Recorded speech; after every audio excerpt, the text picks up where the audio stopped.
For centuries, France was a global powerhouse, permeating its will over 5 continents. Since those imperial days, it has lost considerable ground in its former domains. Only in Africa did France retain its hold, owing to the monetary system that was put in place. In the decade after World War II, President François Mitterrand was quoted saying, "Without Africa, France will have no history in the 21st century." Like a foretelling coming true, it is precisely because of Africa that modern-day France is returning as the global force it once was, and it's using the soft power attributes of language to cement its hegemony. I'm your host Shirvan and welcome to Caspian Report. Sometimes our videos get blocked in certain countries because they're deemed hazardous. You can bypass such national firewalls with NordVPN, which uses sophisticated encryptions to secure your connection. It's also free of data logging regulations since NordVPN is registered in Panama. So it's a fast and clean system that ensures your privacy and security on the web. If you go to nordvpn.com/CaspianReport or use the link in the description, you'll get a 75% discount on the 3-year plan. And if you use the promo code CaspianReport, you'll get an additional month for free. Now back to the topic at hand. Starting in the 1990s, the constructs that melded the Francophone nations started to show signs of decay. The African youth grew disenfranchised with France's ceaseless interventions in their socio-political base. It was clear that the French policies were out of touch with the reality on the ground. Although most of the older generation of Africans still viewed Paris as a guardian of sorts, the younger generation, to whom the torch of leadership passed, held more critical views of France and looked to China and the United States for new opportunities. It's not hard to see why. Beijing was and still is on an investment spree in Africa, buying up property and mining rights, constructing factories, railways, ports, etc. Much of the Chinese ventures came at the expense of France, whose market share in Africa dropped to historic lows.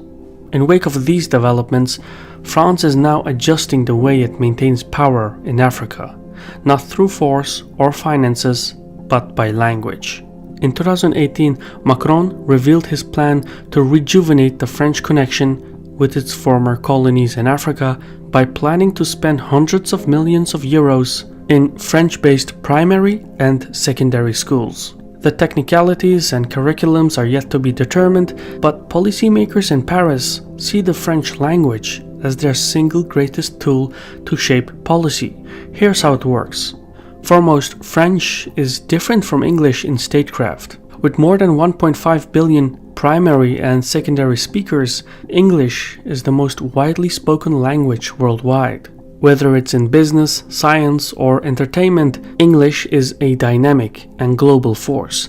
Yet no state can claim to be the de facto leader of the Anglophone world, and no government can confidently steer the masses in its favor.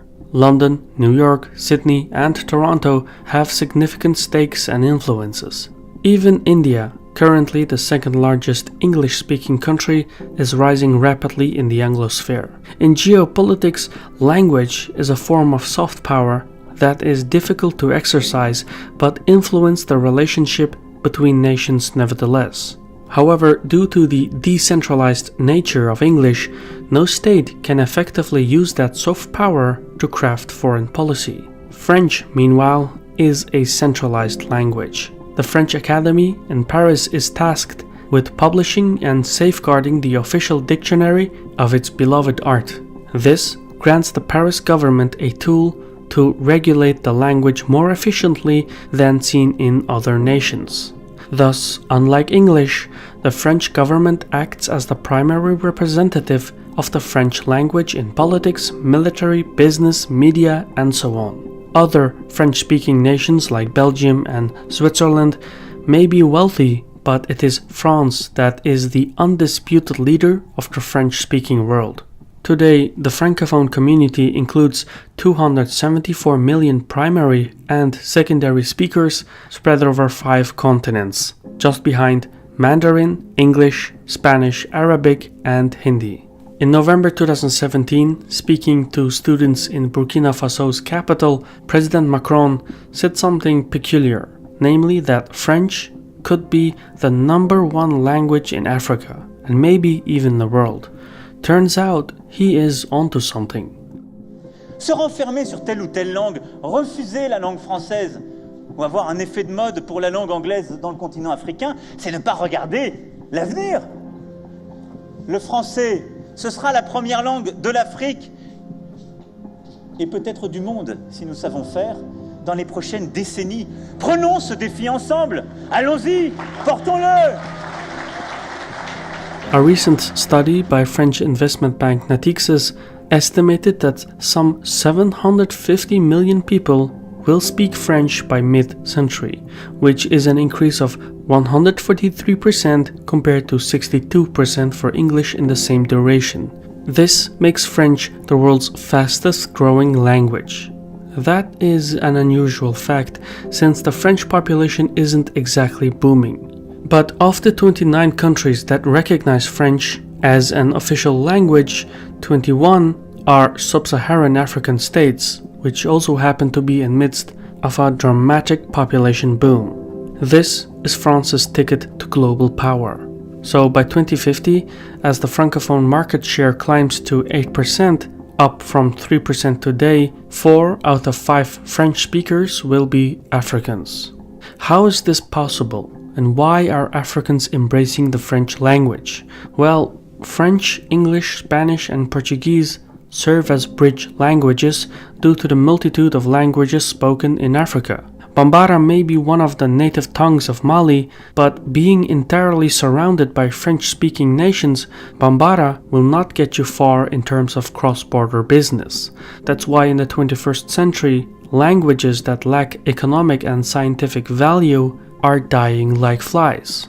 So French is more practical in business, diplomacy, as well as cultural and economic integration across the African continent. This explains why even English-speaking nations, such as Nigeria and Ghana, which border French-speaking neighbors to all sides, have shown an interest in French in order to better integrate themselves and do business with their environments. The same principle applies to some of the former Spanish African colonies, some of which have adopted French as a secondary language.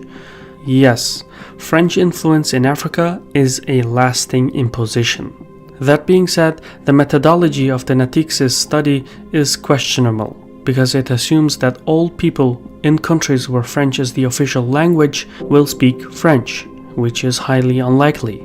Nevertheless, besides this flaw in the study, the point still stands. French, as a language, has an ace up its sleeve, and since the African nations have some of the highest rates of population growth, French policymakers in Paris gain access to an enormous human pool over which they could extend their influence and draft global policies. This clarifies why, at a time of economic austerity, President Macron, just before he hailed French as the language of freedom, announced plans to spend hundreds of millions of euros in more than 24 African countries. With a presence in 131 countries, the French Ministry of National Education has one of the largest school networks worldwide, and the French state assigns over 700 million euros annually to promoting French.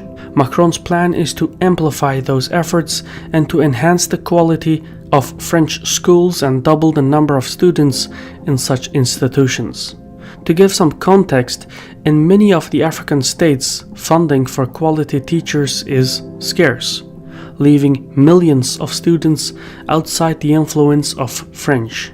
Currently, beyond the political and financial elites, large segments of the African populations in the impoverished states are unable to effectively function in French, creating a barrier to the continuation of French influence. By improving the quality and reach of French-based education, Paris aims to culturally bind a greater number of Africans to France. So Macron's Marshall Plan is not out of sheer goodwill, but out of calculated political interest. However, the gamble on the French language as a means of soft power is untested and without precedent. It will certainly grant Paris an extensive sphere of influence, as well as coerce new countries to comply with French interests. We're seeing the results of such in Nigeria, Ghana, Equatorial Guinea, but people are not drones. Language alone cannot sway the public will and steer policy. In addition to the soft power traits of language, France will have to construct a physical presence and develop a hard power policy if it is to exercise its command in Africa. An additional point of inquiry is that the weight of soft power often cuts both ways. As Africans make French an international language, the center of gravity of French could move south. It's unlikely that the French Academy in Paris can maintain control over the trajectory of its treasured language. If left unchecked, new French dialects and Creole languages are likely to emerge and thereby decouple French from its European origin. So language is certainly a form of influence, but it's uncertain how this soft power policy will yield intangible leverage. And if Paris does manage to weaponize its language, that influence goes both ways. African French will affect Parisian French and vice versa. By and large, the number of people in Francophone countries will eclipse 1 billion by 2065. If the French can capture that demographic wave and retain the CFA monetary system in the meantime, then the 21st century could very well see the return of France as a global powerhouse. I've been your host, Shivan from Caspian Report. Producing original content like this takes time, tools, and funds. YouTube's native ads are of little help, so we couldn't have done it without our gracious contributors on Patreon. It is because of their support Caspian Report remains independent and self-sufficient. If you want to be part of that, visit patreon.com/CaspianReport and please consider joining. For now, thank you for your patience and so.